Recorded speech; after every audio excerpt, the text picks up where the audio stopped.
Nako, ito na, kaya tumatakbo, takbo ng takbo sa gitna ng kahuyan itong si Roque dahil dito sa paghabol at pagtugis ng Interpol.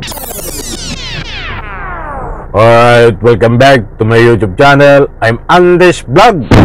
Matindi itong si Roque. Talagang takbo ng takbo hanggang mayroon siyang tatakbuhan sapagkat tago ng tago ho diyan sa Dahig, Netherlands, sa gitna ng kahuyan. Nako po, Roque, hinahabol ng Interpol. Subalit ito ho ang nangyari, mga kaibigan. Ibibigay ko po sa inyo ang latest update. Isang like muna sa video na ito kung nagustuhan nyo po. Sabay-sabay po nating i-like. At sa lahat ng hindi pa nakasubscribe sa aking YouTube channel, please subscribe. Maraming salamat po. Ito, talagang hindi naman po bago itong usaping Roque. Bibigay tayo ng latest update dito tungkol sa kanyang kinaroroonan dahil ito ay nagtatago diyan sa Dahig, Netherlands, sa gitna po ng kahuyan. At heto nga, ay nandyan ho si Robin Padilla, nandyan ho si Digong Duterte.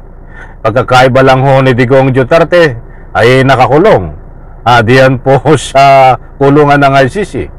At itong si Roque naman ay may kaso dito po sa Republika ng Pilipinas na qualified human trafficking na yan ay walang kaukulang piyansa habang nililitis ang kaso ay nakakulong sa tunay na kulungan may riyas na bakal katulad doon itong kaso ni Kibuloy. Walang nagawa ang kanyang pera bagko siya po ay nakakulong ngayon. Ganyan din po ang mangyayari dito ho kay Roque. Si Robin Padilla naman ay nandiyan. Malakas na huwan tama. Palakad-lakad ho dyan pakalat-kalat si Robin Padilla. Ay nagsama-sama. But bueno, ito po ang bigyan natin ng highlight kay Roque. Bago ko po ibahagi sa inyo ang usaping Interpol, ay heto muna.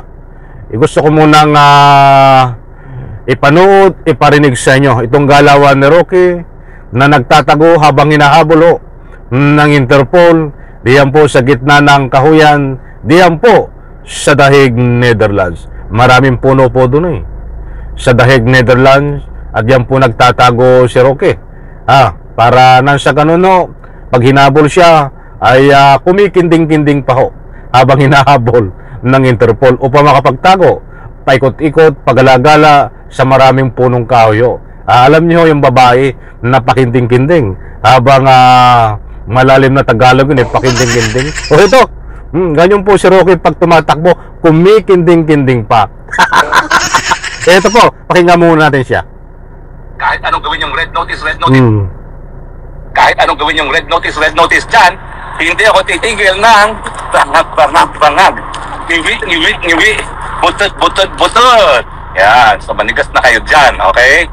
Kahit anong gawin yung red yan po si Roque. Nandyan po sa ilalim ng punong kahoy. Diyan po sa Dahig, Netherlands. Mga kaibigan, ang sabi pa nga niya, ang pinatatamaan ay ating Pangulong Bongbong Marcos. Ngiwi, bangag. Ano ba yung buktot, sinasabi niya? O isa pa, uulitin ko. Ito pong si Roque, sinasabi niya. Red notice dyan. Kahit anong gawin yung red notice dyan, hindi ako titigil ng bangag. Ngiwi, butod. Yan, so manigas na kayo dyan, okay? Kahit anong gawin yung red notice. Diyos ko po, Rode, Santissima Mallebre, nasobra na ito ng talino. Ano po ang masasabi nyo dito kay Roque? Sa kanyang mga galawan. Ito po ba ay normal pa? Parang daig pa ang tambay sa kanto. Buti pa yung tambay sa kanto. Respeto. Kahit ay ka nga po hindi gumagawa ng anumang aksyon, nagalawan na masama, ay respeto kahit tambay sila.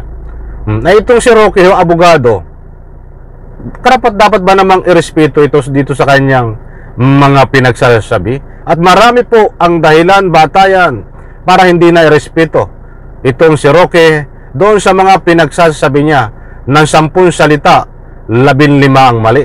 Wala hong kredibilidad daw ito, mga kaibigan, ang mga pinagsasabi. So dumako muna po tayo dito bago tayo magbigay ng kaukulang public opinion sa Red Notice at Interpol na galawan at syempre galawan din ng ating pamahalaan kung paano maibalik sa ating Republika ng Pilipinas itong si Roque. Ito ho.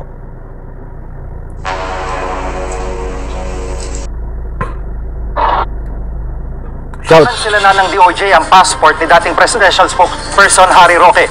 Live mula sa DOJ sa Maynila, nangunguna sa balita si Camila Samonte. Camila, ng update dyan.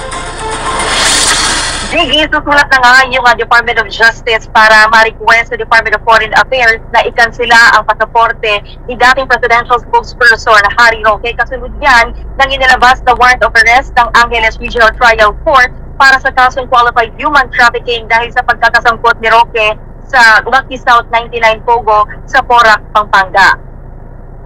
Nasa the Netherlands ngayon si Roque para sa kanyang asylum application, pero ayon kay Justice Secretary Jesus Crispin Remulla, magiging undocumented alien si Roque at pwedeng ma-deport kung hindi maaprubahan ang kanyang asylum application. Ayun mga kaibigan, maliwanag po dito kung ano ang kahihinatnan nitong si Roque na pakinding-kinding habang nagtatago at tumatakbo diyan po sa gitna ng kahuyan sa Dahig, Netherlands sa kanyang pinagtataguan. Ito pa. Hahanda na rin ng DOJ ang mga dokumento para mag-request sa International Criminal Police Organization o Interpol na mailagay si Roque sa Red Notice. Narito ang pahayag ni DOJ Secretary Remulla. I'm sure that the asylum obligation will have to be finished before it's acted upon in the Netherlands. He will be an undocumented alien. Pag-iwas ng asylum at nakasal ang passport niya, he will have to be deported.